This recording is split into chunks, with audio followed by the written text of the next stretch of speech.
All right, the next one we have here is challenging issues.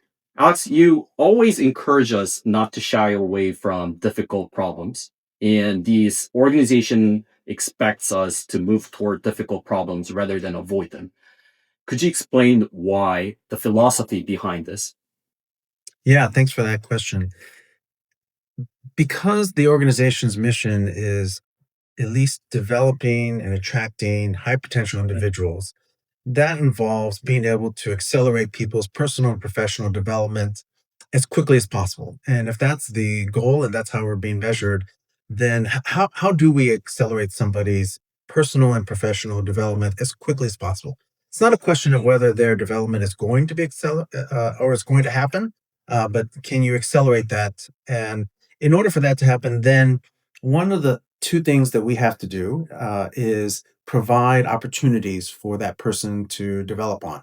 And those opportunities, they can't be easy. They can't be something that you already know how to do.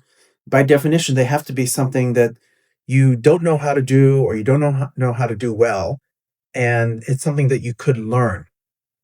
And I so see. by definition, then these challenging issues that you want to have, that you want to provide, need to be need to truly be challenging. And as somebody learns, you have to come up with new issues, new challenges, so that they can continue to learn. Because if they're going to learn only based off of challenge, if you're not providing challenge anymore, then I'm going to suggest that you're not really learning as quickly as you can.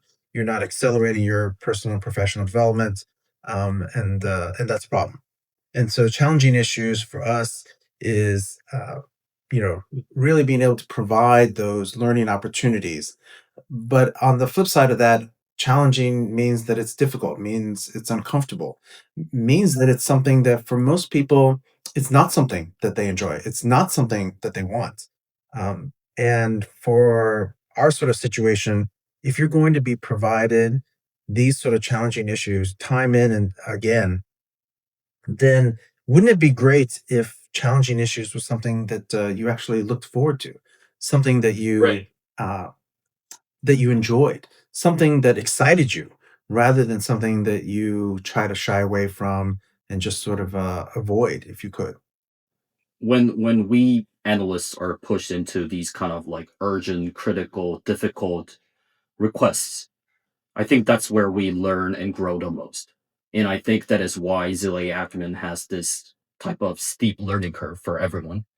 And it is not just a matter of the difficulty level, but it is also a matter of different areas.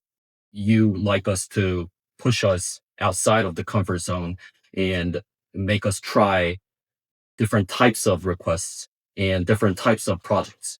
And that's what I think makes Xelay Acumen stands out among this consulting landscape. Yeah.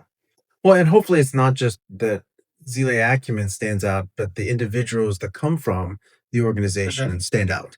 They're going to be better prepared to really address anything. They're going to be more Right. receptive to things that are challenging. They're going to be able to see a problem and run towards it. They're going to be able to handle that sort of an issue over time.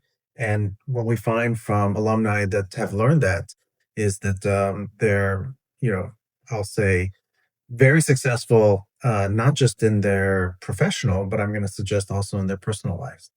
Right. You always stress that consulting approach is not just for work, it is actually for our life in general. Yeah. All right. Thank you very much.